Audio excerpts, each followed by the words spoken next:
Me feeling like I was on the outside growing up, bullied. Uh, and I know there are loads of people who've had it worse than me, but for me, for some reason, it was really hard because I really desperately wanted to be liked by everyone.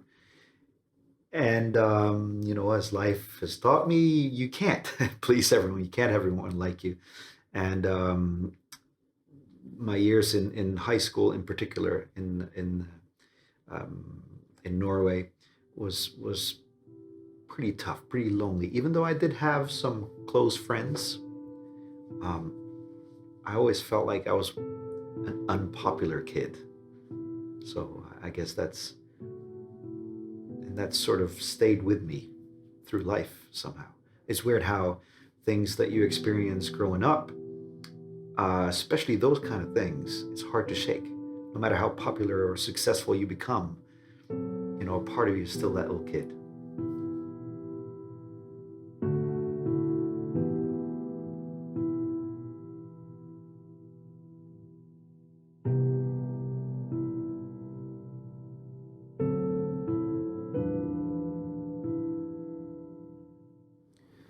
I think I was different in a couple of different ways that I recognize now that I'm grown up looking back.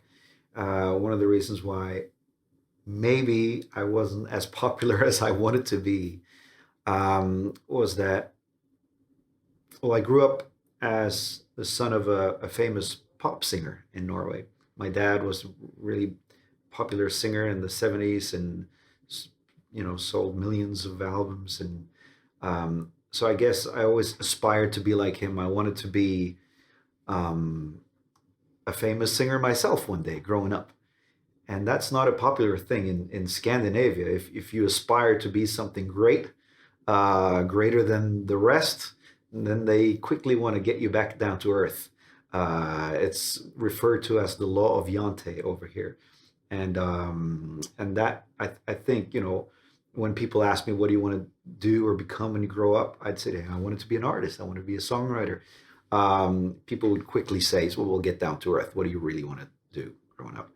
So I had big aspirations. Also, I liked it when grown-ups um, liked me and gave me, you know, good grades and that kind of stuff. And I was a bit of a nerd at school. I liked science and stuff that the other kids didn't like so much. So being popular with the teachers and the grown-ups um, also was one of those things that didn't actually make me that popular. But in a tiny place, it's hard to escape the fact that once you're sort of tagged as the weird boy or the guy who's different, then that follows you, throughout um, school and even when we went to the neighboring county for high school, word quickly got around he's the weird one. So I could never really escape it. I remember, a few times where I was pushed into the urinals and locked into closets, and um, they threw snowballs at me with rocks and that kind of stuff, and that hurt, but it didn't hurt as much as the feeling of being on the outside looking in. Like there were times where I was bicycling around my hometown looking for people to play with, and then I got around to one of my classmates' house and everyone was there. Like we were two class, like we had both A class and B class were there, but I was the only one who wasn't invited. Now that hurt more. That really hurts more than the physical bullying. It's the sense of they don't like me, they don't want me here. Um, and that stuck around. That's one of those feelings that it's hard to shake. Even as a grown up now, parts of me, I mean, I could just talking about it now, I feel that lump in my belly and my chest. There were times when I walked around the corner to the local department store and I could overhear people from my class talking about me and that kind of stuff. And that really hurt. There was this school dance, and one of the prettiest girls in my class, I worked up the courage to ask her to dance with me. And she was kind enough to dance with me, and we danced. And I just loved that moment, every moment of it. And so I probably loved it too much, because that's one time I overheard someone talking about me, was the other kids bullying her for having danced with me, you know, and how horrible that must have been. You can't help how you feel in that age. And I did feel very lonely. And that's kind of stayed with me my whole life. I can feel really, really lonely in a room full of people. Even if they're there to watch me on stage, I can feel lonely on stage. It's such a strange, sensation. It feels like that lump in your chest. And I feel terribly insecure. Not about what I can do, because like even then, I had a lot of confidence in what I could achieve and what I could do. I knew I could play the piano, I could sing, I could write songs. Um, I kind of knew that one day I would, amount to something. Growing up, I had this thought that one day, when I'm successful, when I've shown everyone what I can do, I'll be popular and they'll like me. Problem is, if you're in the entertainment industry and you stick your head out in the public somehow in the media, it's like being in high school your whole life. Because the unfortunate truth is, you can't make everyone like you. I know people who hate the Beatles and hate Elvis and Michael Jackson, even though they were some of the biggest and most successful musicians of all time. And that's the uncomfortable truth, but also somehow the redeeming truth that, you know, if someone really, really loves what you do, someone's going to really hate it as well. But the same is true the other way around. It's almost like with press and journalists. If you're famous somehow, then you definitely have to be able to just take it. You stuck your head out, you have to be able to take that. When they completely just slate one of your, you worked 2 years on an album, poured your heart on into your music, and someone just gives you the worst review ever because they don't like the type of music you make. That's so hard, because when you're a musician and a songwriter, the one thing you're not is thick-skinned, because your ability to feel profoundly and a lot is what makes you able to write music and create music that makes other people feel things. So usually that's a really, really tough thing. And then, especially in my particular case, I was in pop music. I was in a boy band. That's how I broke through. Um, Moving back to Norway it was like an emotional roller coaster. So every second person I'd meet, even just walking down the streets of Oslo, was like, "Hey, you're that guy. Well done, man. So, I love what you've done and you're really cool." And then the next person was, "Hey, aren't you that guy from, oh, you're the worst thing ever." And they would really, like, literally say mean things to me on the street. And, you know, I once sat outside a cafe. This is after all the success. I mean, I'd sold millions of albums, and with most of my peers, I've been, if in comparison, I've been pretty successful all around the world. And still, I'm sitting there outside a coffee shop in Oslo one evening, drinking my coffee. I think it was a hot chocolate. I was drinking hot chocolate. And these two people walk past and they recognize me and say, "Hey, you're that guy." And they physically attack me and they grab my head like this and they do this to me. I'm a grown up man. I'm a grown up man. And that just brought me right back to high school. And even with all the success, I'd had posters of me on girls' rooms on the other side of the planet. And that night I went home and I just laid down on the floor and I cried for a whole night. What comes back to you is, they'll never like me. No matter what I do, I'll never be good enough for this world. And that's a thought that's come back to me quite often. I don't fit into this world, you know. Um, and I just want to sell everything and move out to a cabin in the middle of nowhere and avoid people. Well, I can only speak for me, but I do think it's true for a lot of people who've experienced bullying growing up, is that no matter how much success you've had, that will affect you for the rest of your life. So rationally, I'm able to think, well, these guys, who bullied me in school, they weren't bad people. They just, they were kids, and they've grown up now. And I should be able to leave that whole lump behind. And I've moved on. I've been successful. I've done all these things. It's easier said than done. And parts of me, I don't know if I'll ever be able to leave it 100% behind me. Um, Even though I wish I could. I think we're all different though. Like some people can, and I hope for whoever's watching this that they're the kind who can and will one day. You're shameful that you're a grown man and you can't deal with it rationally. Like these emotions come back and they come back stronger. I heard someone talk about um, like if someone does this to your arm, it doesn't hurt. It shouldn't hurt. But if you had a big bruise there, you know, a burn, and someone did this, they'd be like, ow, that would hurt immediately. And so when people do that to you, they think, that shouldn't hurt. Why are you hurt?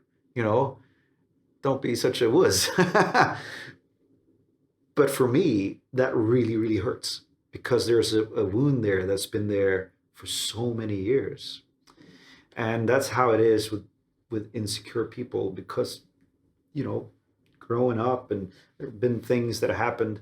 And to me, it's still an open wound. It's still not 100% healed, even though at times, I can go through periods where I feel a lot better and I have thicker skin. But if I'm really tired or um, certain incidents like that comes up with the guy rubbing my head on the street, that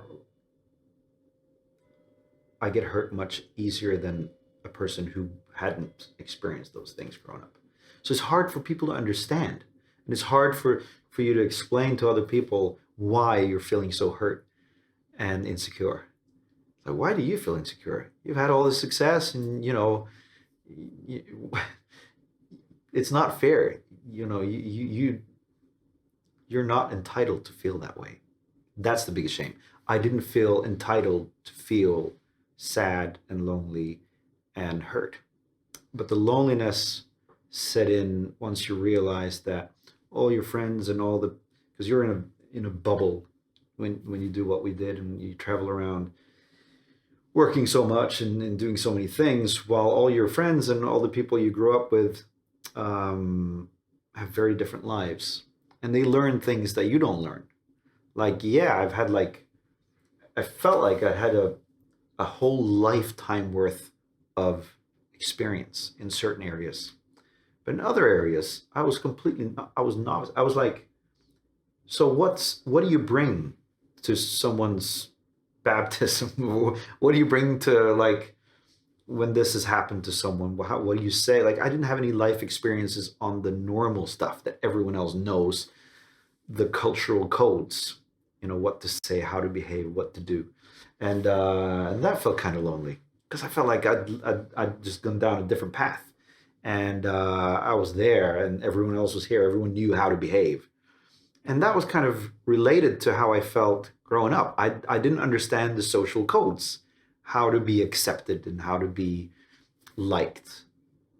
And then moving back to Norway, there were no goals that could sort of match that could, compare to what I'd already done. So trying to be number one in Norway wasn't very inspiring because you couldn't compare that with being number one all over the world. But then if you're not inspired enough, then it's hard to even achieve that and became a downward spiral. So my career was sort of, I felt was because I wasn't inspired, I wasn't motivated, it was going down a little bit. I didn't feel that I fit in with all my friends and the people, Here, people were literally attacking me on the street. So that was probably the hardest, was coming back from, you know, and no one feels sorry for you because, you're not entitled to be felt sorry for. You're the successful guy.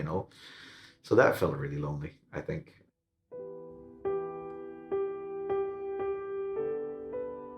Well, the good thing about not having too many friends is that you get a lot of time on your hands to do something, whatever your hobby or what you like. And for me, that was playing the piano. So I was in front of the piano 6, 7 hours a day, and whatever you do a lot of, you get good at. And so I got pretty good at playing the piano. And I didn't have the courage to sing yet. You know, I didn't I had these melodies. I was writing melodies from a young age. So my biggest dream was to become a songwriter. That was that was my aspiration. My dad wanted me to be a classical performer because his dad had been a violinist um, for many many years, and and he'd seen the dark side of the pop artist's life, I guess. So he wanted me to avoid that. But I always, I knew that as a songwriter, if I wanted to move people with lyrics, because I felt I was really good at writing melodies quite young. I'd seen The Bodyguard from, with Whitney Houston, that movie. And to me, it was just mind-boggling how I will always love you. This simple lyric can be so powerful. And I just had this matrix moment of that's it. I wasn't very good with words, with talking to people or girls but if I could put music to the words, that could make the words so much more powerful. So that's what I did. I started writing songs. I came sort of to a certain level where I understood if I'm going to succeed, especially outside of this country, I have to learn how to speak English and how to uh, communicate in English in a way that, you know, can make people feel something, not just in this country. So I was determined I had to live in the US. And so I got my parents um, to enroll me in a foreign exchange program. So I was a foreign exchange student in the US, moved to Kentucky, hoping for California or Florida or somewhere you heard of. Ended up in Lexington, Kentucky. But it actually turned out to be one of the greatest things that happened in my life. First of all, when I got there, no one knew I was the odd one out, and no one knew I was the strange guy. I was just a random face, in the school. And the good thing about America, one of the things we can learn from Americans here, I think, is that if you have a talent, if you're good at something, they really want you to succeed. And they're really happy for you if you succeed at something. So suddenly I was getting all this feedback like, wow, you're so talented, Christian. Can't wait to see you, on stage. And when you're famous, we can say that we knew you before you were famous. Like, wow, maybe I can amount to something. It really renewed faith in myself that maybe I can pursue a career in music. And I think one of the moments that really changed everything for me was there was this girl in my choir, Jennifer Schindler. She sang beautifully. She had the most amazing voice in the choir. And she was looking for someone to duet with at the school's talent competition. And I'd been part of the high school musical, and I'd gotten a role like as the comic relief. And that was one of the things that I did as well. I was very early on in my life. Comic relief was, I think a lot of people recognize this, that you try to be funny, and that's the way you kind of feel, noticed or liked somehow. So that's what I got. I got the part of the peddler in Oklahoma, and she noticed me there. So she asked if I wanted to sing a duet with her. Me? And I thought this is a way to get to know her. She was beautiful. She could sing. I wanted to get to know her, so I sang one of the songs from Phantom of the Opera with her at the high school talent show, and that was the first really sort of solo song, singing in front of people moment, and it was amazing. We got this insane feedback from people, And I was thinking, of course, it's all for her. She's amazing. And then I realized, no, it was for me too. Like it really changed a lot. So maybe I can sing as well. And I started, you know, singing my songs, and it ended up um, being recognized for my talents, which I hadn't really been before. It felt so alien. It felt like it can't be. I had trouble. Like I've had this for a long time within my band as well. Like whenever the audience is really cheering for us, oh, it's for him. I never really think it's for me. So that's really stuck with it, and then as well. But then I was invited to Frankfort, the capital of Kentucky, where I was invited into the governor's office, and I thought I was just there for sightseeing experience of the Senate building in Kentucky. Uh, but the senator takes me to the side and he says, uh, "We heard a lot about you, son. Uh, feel you're going to be a fine ambassador for the state of Kentucky one day." And I was awarded a title, so I am a Kentucky Colonel, which is the highest honor awarded by the state of Kentucky. A title they've given to like Johnny Depp and uh, Ronald Reagan and huge famous people throughout history. Um, and so I thought this is just like a fairy tale, like an adventure. So to me, that changed a lot. Came back to Norway with a lot of confidence, which was pretty quickly knocked out of me because they don't like that kind of confidence over here. But I still regained enough to have faith in myself as what I was going to do and try to achieve to become a songwriter, maybe even a singer and a musician. Well, after high school in Norway, and I got to add this, and this is a bit of a success story, I guess. Even though I never really felt like I achieved the sort of feeling I wanted of being accepted, I actually became the president of my high school in Norway after I moved back from the U.S. I think it was a bit of luck, and because then all my class had moved up one year, and I had to start over a year below them. So that year didn't really know I was the weird guy either. So I got a new start coming back to Norway as well, and then I became the president of my senior class, which is pretty odd, being me. And I think people thought that was really strange, the people who knew me from before. But all that gave me a lot of confidence. Also in my, I did a lot more music in high school, musicals and stuff there as well. But for me, I had to get back to the States. That's where I had all the feedback I needed, all the, confidence was built up there. I felt every time I went to the States, I left with more confidence. So I wanted to apply to Berkeley, and I just randomly went to this educational fair in Oslo where colleges and universities from around the world were trying to recruit Norwegian students. And one of them was a pretty new university back then called Lipa in Liverpool, which was Paul McCartney's old high school, made into a musical college. And my friend was like, "Hey, that's a school for you." And I was like, "Nah, I'm going back to the States." And he's like, "No, come on, let's have a look." And they convinced me that, hey, why don't I come and audition for them as a way to gain experience of going to auditions when I was going to audition in the States. So I thought that's a good idea. I'll do that. And within 2 days of hearing about the school, I was accepted into the school. And I thought, well, it's meant to be then. And so I started studying um, songwriting and piano at Lipa. I realized that I wasn't going to get anyone else to sing my songs, so I managed to nag my way into swapping to vocal as my main instrument. And one day, my songwriting teacher sent me an email.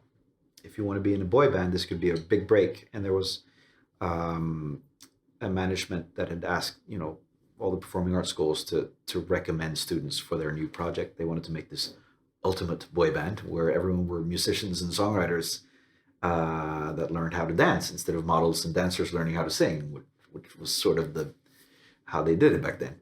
And I turned to my friend like, "What's a boy band?" I had no idea. And he said, "It's like the Backstreet Boys." Who? I've never heard of them.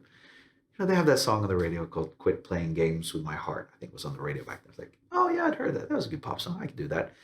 Thinking this is just a way to get a foot in the door of the industry. I went down to London, met the management, and through them, I'm making a very long story short, I met the other guys, and we formed A1. Um, and after a couple of years of working together, writing songs, we had big success, and we had about 8 or 9 top 10 hits in the UK, a couple of number ones, and around the world, sold about 10 million albums and traveled the world for a bit. So that obviously changed a lot for me. In the beginning, you kind of look at it from a, hey, how cool is this kind of, no matter what happens now, no one can take away from me the fact that I've been signed to Columbia Records and had a record deal. And then you have the first top 10 hits. Like no one can ever take away from me the fact that I've had a top 10 hits, and then you wrote a top 5 hit. And no one can take. I've written a number 1 hit. No one can ever take that away from me. And then you suddenly you're in it. That this is it. And then you start thinking, what if the next single is not number 1? And that kind of thinking starts sinking in, and that's not very good for the creative mind. But yeah, it just took over. It took over your whole life, for good and bad, and mostly good. I gotta say, I mean, it was a fairy tale. It was an adventure. I've seen the world, met so many amazing people, and for a while, forgot that I was this little insecure kid, um, and got a lot of confidence, I guess, for a while. But there was still sort of, even within the band, a sort of an insecurity, you know, towards the others, because they were like, one guy's more popular and gets more letters from the girls and more screams, and then you start thinking, well, yeah, figures, they don't like me that much. We're popular because of him or them. Those kind of thoughts start sinking in as well. Coming back, I quickly realized that, after once you're at the top of your game and you're being you're successful, then you get a lot of friends. And as soon as you're not on top anymore, a lot of those friends just disappear, and you realize who your true friends are, and what's really worthwhile doing, and who's worthwhile hanging around. Also, in the press and media, they love to get you back down to earth once you've had a bit of success. I really felt like I had all these platinum discs and stuff just locked away in boxes because I felt everything that we'd achieved was something I should be ashamed of.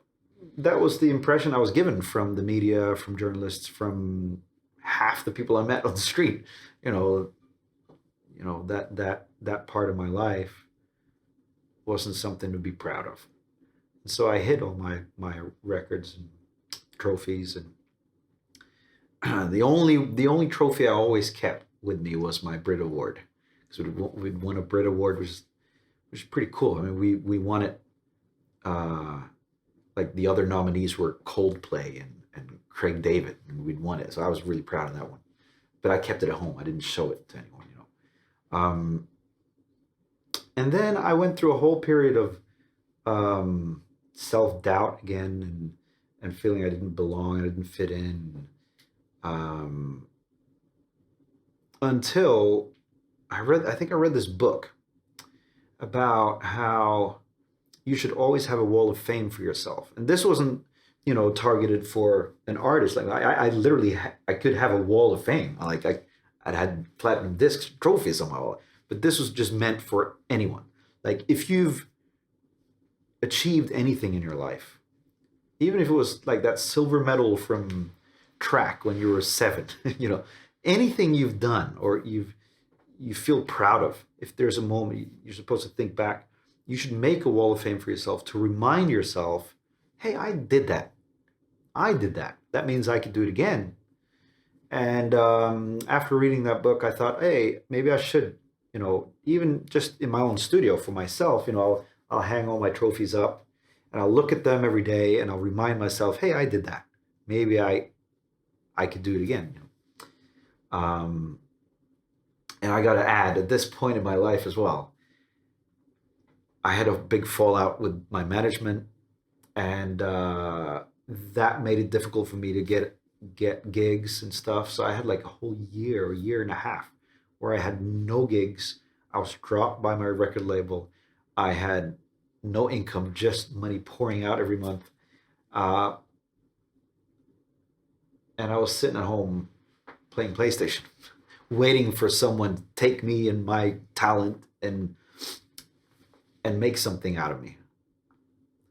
And I think it was this book that also got me on the track that I can't sit around waiting for other people to come and discover my talent and make me successful. If I don't have faith in me, how can I make other people believe in me? So, but I did, that was the funny thing, from growing up, I always had faith in my abilities, my talents. I knew I could write good songs and I knew I could sing and play the piano and stuff. So I had this bright idea. I have to prove to the world that I believe in me, you know, and then maybe some other people will believe in me too. And at least, I want to be able to look back and say, hey, I did everything I could. Because my parents and everyone were like advising me, sell your house and buy a nice apartment and get a job. You know, it's time to get a real job now. I knew I could never live with myself if I hadn't tried. So I did sell my house, moved back to my parents' house. I spent all the money that I'd earned recording an album. And I went to Prague. I recorded with symphony orchestras. I booked all the best musicians that I could find, and I made a really good album. And I remember even in Norway, I couldn't find it. I had this song that was a duet, a Christmas song. I couldn't find a Norwegian female artist that wanted to sing with me. No one. I really felt it was just like being back in high school. No, I was the untouchable. They couldn't. No one wanted to sing with me because they were afraid of what people would think of them if they played with me. And it was really, really hard. But to me, what kept me going was this idea that I had to prove to the world that I can amount to something. I'd done it before. The Wall of Fame told me that. I'd done it once before. I can do it again. I found a duet partner in Sweden, big artist, and that was a success. The album was a success, and that started the ball rolling. And I've been working ever since. And that was really the moment that changed everything for me. The moment I decided I can't wait around anymore for the world to give me an opportunity. I have to create the opportunity for myself. And at least I'll know that I gave it everything. And then I can get a job. And that really changed everything. It really did. And I've learned so much along the way because I learned how to become a record label in the end. I learned how to become my own manager. I learned how to, because I had to learn all these things because no one else believes in me. Well, I believe in me. And then in the end, once I did show that I believed in me, others started believing. And it was a good thing. I started the ball rolling. So that's been a really good life lesson to me. Yeah, so to me, I realized that the biggest realization was that you can't make everyone like you. Like even people hate the Beatles and they hate Michael Jackson, even though they're the most successful artists of all time. I realized the worst thing is if you make something that no one cares about at all. They don't like it, they don't hate it. That doesn't move anything. But if I make something that someone truly hates, chances are someone's going to really love it, because that's my experience. Things that I really, really loved seemed like the popular, consensus was that that's what you're supposed to hate. And that was really weird to me. But I made a conscious decision, even though it really hurt, and it still hurts. Like it wasn't a popular thing for a journalist to love my music. Um, but I thought, hey, I just gotta do what I love. And if I really love this, chances are someone else is going to love it too. But I have to be prepared that someone's going to hate it because we're so different. We are all so different. And it's so hard for someone like me, who my biggest dream since I was a little boy was to get everyone to like me, to realize that that's never going to happen. You can't make everyone like you because we're so different. But what I can do is try to like me, myself. If I can like what I do, if I can even love what I create, and maybe someone will like me. And it was really hard, and it's still hard every time, you get that emotional roller coaster. But at least you're on that roller coaster. At least you're doing something and you're moving someone. And then you start getting messages back from, I remember this song that I wrote for myself called Can't Give Up. I felt a sense of responsibility to my fans as well. Like I knew there were some fans out there who still appreciated what I did. And if I give up, what does that tell them? How's that going to inspire them? It's going to inspire them in the wrong way. So I wrote this song called Can't Give Up, about my responsibility to whoever I might be a role model to, or might look up to, or look to me in some way. In a way to encourage myself. I had two songs like that, a song called Learn to Fly as well. And both those songs that were written specifically to encourage myself to keep going and not give up. My favorite lyrics is from Learn to Fly. When you feel the world is on your shoulders and you've lost the strength to carry on, remember never to surrender to the dark, because I've always looked at my life as a story. And if you're the main character in a story, there's no great story that starts out with you win the lottery, you meet the love of your life, and then you live happily ever after. It's a boring story. The best stories have bad guys in them. And maybe it's not until the final chapter that things work out and it was all worth it.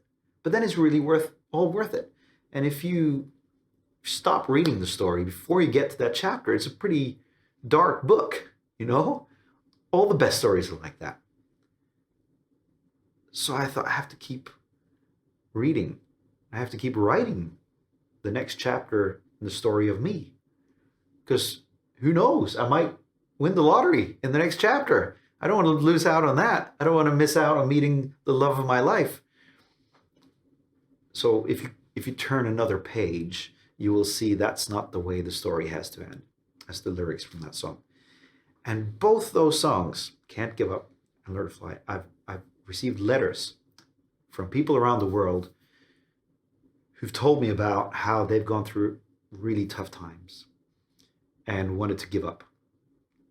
But that song came on the radio, or they decided to listen to that every day. And that helped them through that time. And that makes it all worth it. To me, that my whole career is worth it, just for those letters. And that encouraged me to keep going, and becomes so the success criteria changed a lot to me. And it wasn't like one moment that did all this. It was like a journey. But it, as I went on, I realized that true success, isn't the amount of records I sell or how many people come to my concerts. It's if I can get one person go home tonight from one of my concerts and do something a little bit different. Think about themselves differently. Make that phone call to someone that they haven't talked to, or, if one person changes their lives for a little bit better, That's success. That's when I've done something. And I realized um, that I'd known this the whole time. Like I'd even had this quote in my speech as a senior of the president of my senior class in Norway. If I can leave this world a bit of a better place than if I wasn't here, something like that. That means to have succeeded. I can't remember even who said it. If I can leave the world a bit of a better place than it would have been if I wasn't here, then I've succeeded. And that's translatable to every day. If I go to bed tonight and the world was a little bit of a better place because I was here, that's a great day. And that keeps me going every single day. And that keeps me going with my music, my career, and hopefully I can inspire people through what I do and um, the message that I spread. I even say this thing: if this little kid who was bullied and locked away in closets and not invited to parties and who felt completely on the outside can end up on posters on girls' walls on the other side of the planet, hey, then anything is possible. That's impossible, but I did it. It happened. So anything is possible. My life can be an inspiration, hopefully, to someone.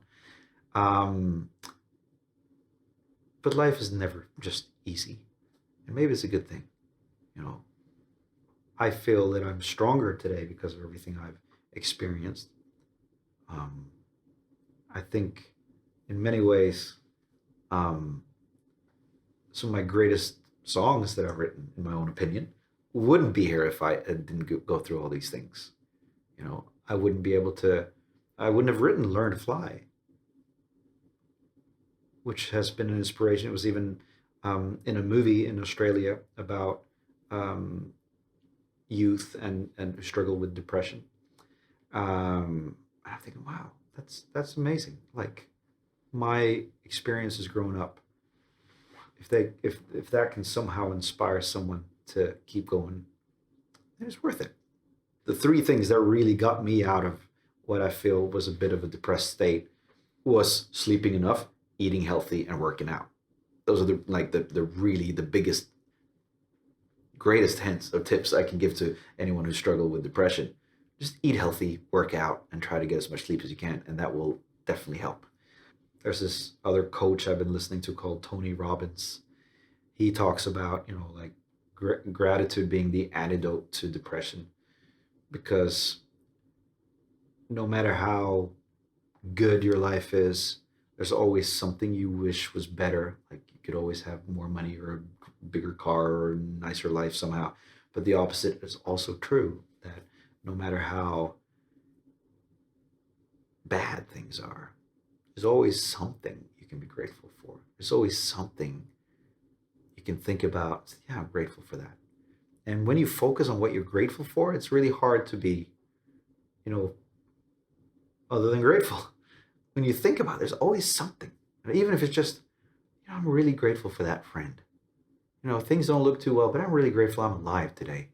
I'm really grateful for my health, or I'm grateful to God that, He created the sun. I had this one moment where everything looked I was so down.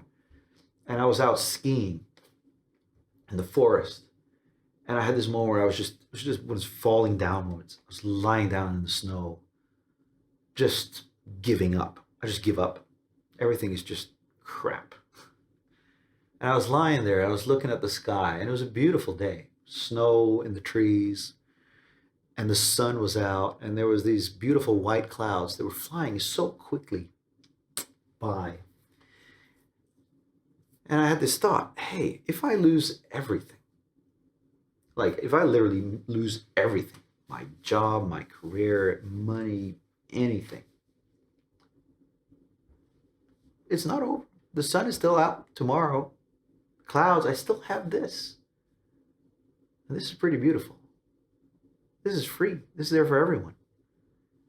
And that kind of made me think as well, because you have this thought that if this and this happen, it's the end of the world. But it's not. So what happens after the end of the world? Sun still comes up. You can still lie in the snow and look up at the sky. And that's beautiful. I can be grateful for that. I can be grateful that people have spent millions of dollars to make a movie that I can be inspired by and entertained by today. There's so many things you can be grateful for if you really think about it. And that's really helped me as well. Gratitude.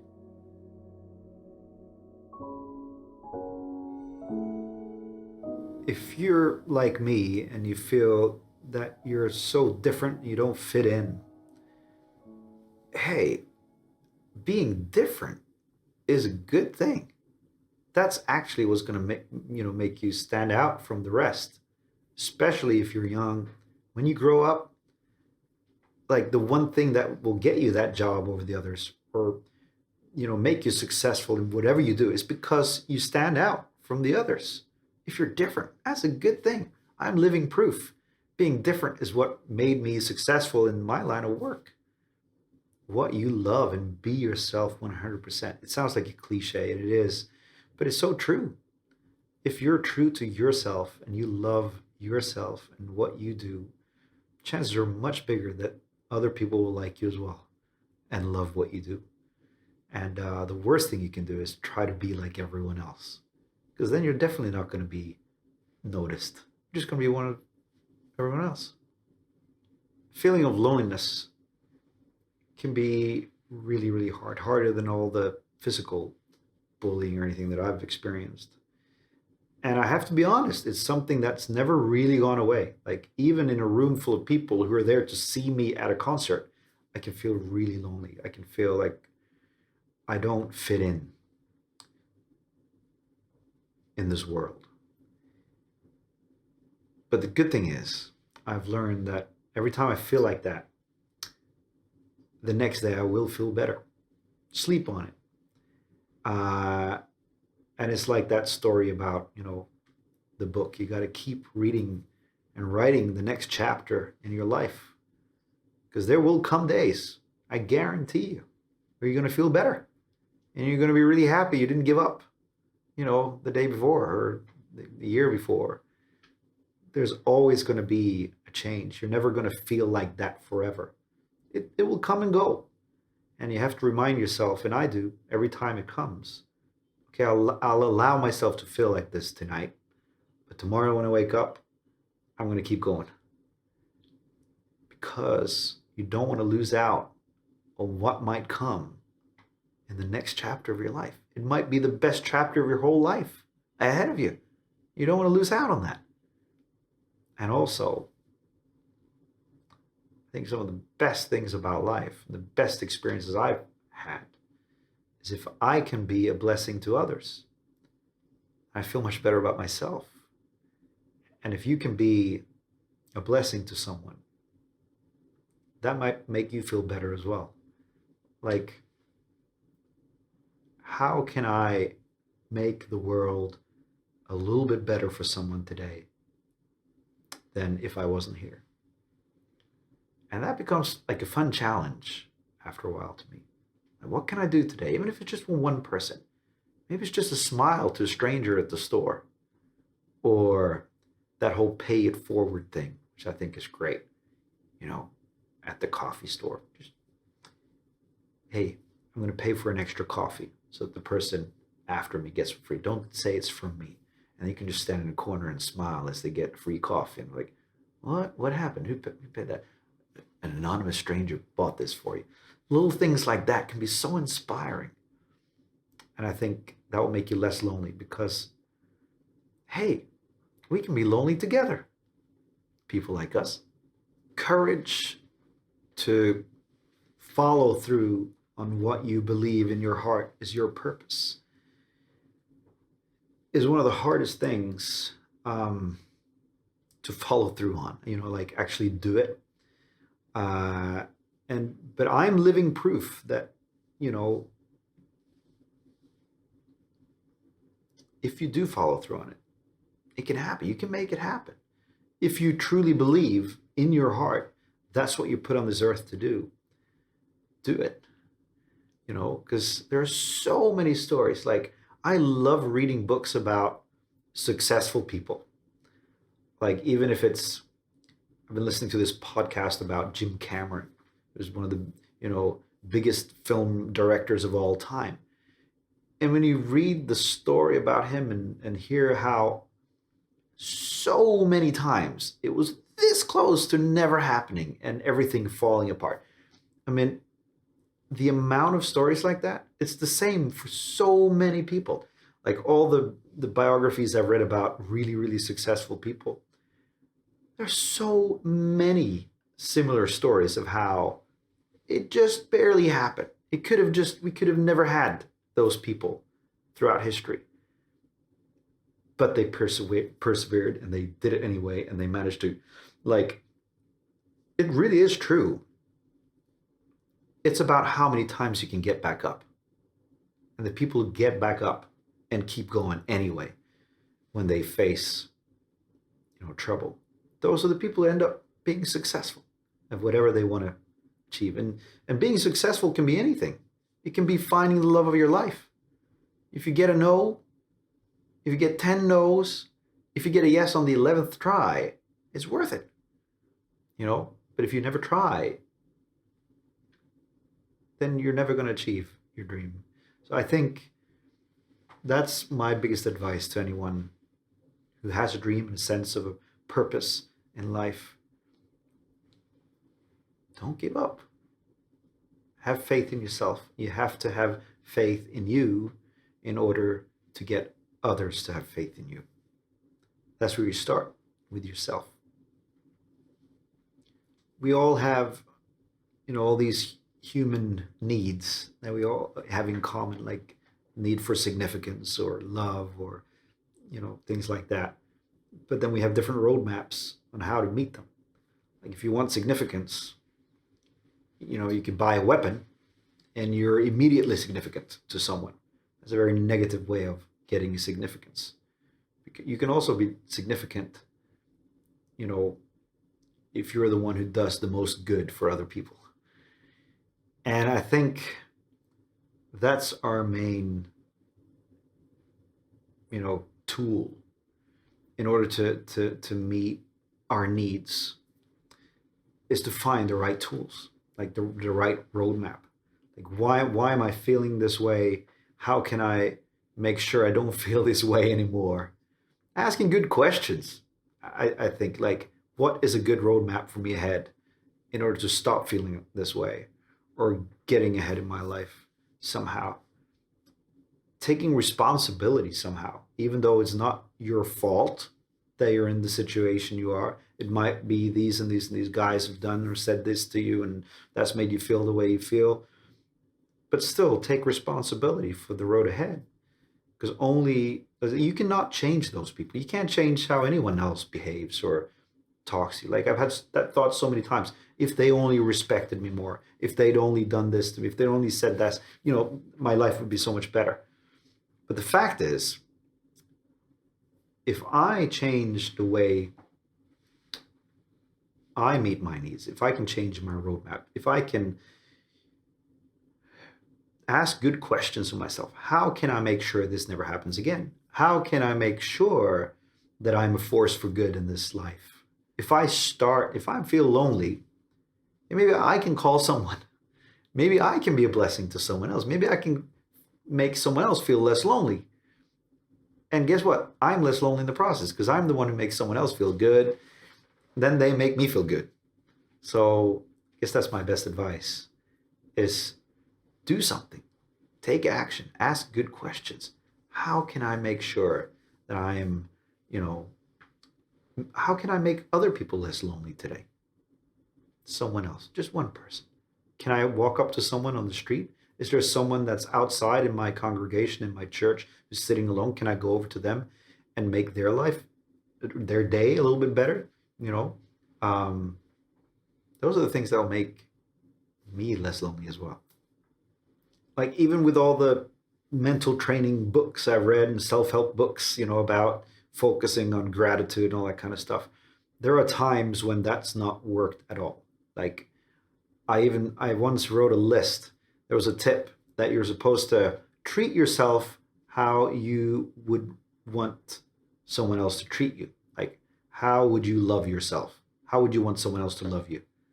And I sat down, I wrote a list. Okay, do I want to go to the movies? No. It's like, do I want to buy myself something nice? No, it's not going to make me feel any better. Like, I wrote this whole list of things. Like, nah, it's not going to work. I just felt horrible. And in those times, I wholeheartedly believe there are only three things that will help. And they truly did help for me. Eat healthy, work out, and sleep as much as you can. Because the physical and mental part of you are so intertwined and so interconnected. And it's so hard to start working out. It's so hard to start eating healthy when you're in that state. But that's the one thing that's going to change everything. If you can just start with how you sit, if I can change my physical state, that will start changing how you think, and then how you think is going to start affecting how your physical state is, and becomes a positive cycle. So that's the best thing that I ever did. The only thing that really helped when I was in my darkest days was I forced myself. No, I'm not going to have that sugar today. I'm going to eat some greens, and I'm going to go to the gym, even though I hate it. I really don't want to do it. It's mind over matter. You got to just will it. And then once you've done that a few weeks, hey, I feel a bit better now. I guarantee you it will help. I've had friends to share these things with, and sometimes it's helped, sometimes it hasn't. But I think it is important to talk about it. It helps sometimes just saying things out loud to put it in perspective for yourself. Because when I say it out loud, I might, hey, maybe it's not as bad as I feel when I say it like that. Yeah. And other times when it is really bad, you just have the support of a friend, and that's so valuable. If you find the right professional person to talk to, I believe it will help. I know friends who've had good help from that. It didn't work for me, so I can't say, it will definitely help. But I will say this, it's definitely better to talk about it, even if it's just to say it out loud, than just keep it inside. And I think, to me, like, if you find an outlet for things, some people write diaries, some people paint, and some people write music. That's what I do. That's how I get all my emotions out. If you have, if you find joy in that, write a song about it. Put into words what you feel, and then it's easier to digest it and process it. Is this really something that is as bad as I feel, or is it something I actually can do something about? So a very good first step is actually a 3-part step that I always find works. Is changing your physiology.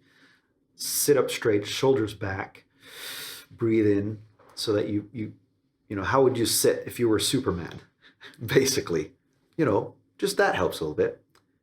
And then focus on something you can be grateful for. One thing. What's one thing you can be? If you really had to come up with one thing, well, at least this is a good thing. Think about that and just feel grateful for that. And then decide to change your language, at least for today. I will not say anything negative about me. I will say something positive. Like, one thing I know, I'm a pretty good looking guy. Or, hey, I'm a very kind person. Anything you can think of that is a positive trait, say it out loud to yourself. So if you can change your physiology, your focus, and your language, that's a really good start. And that will get the ball rolling in the right direction.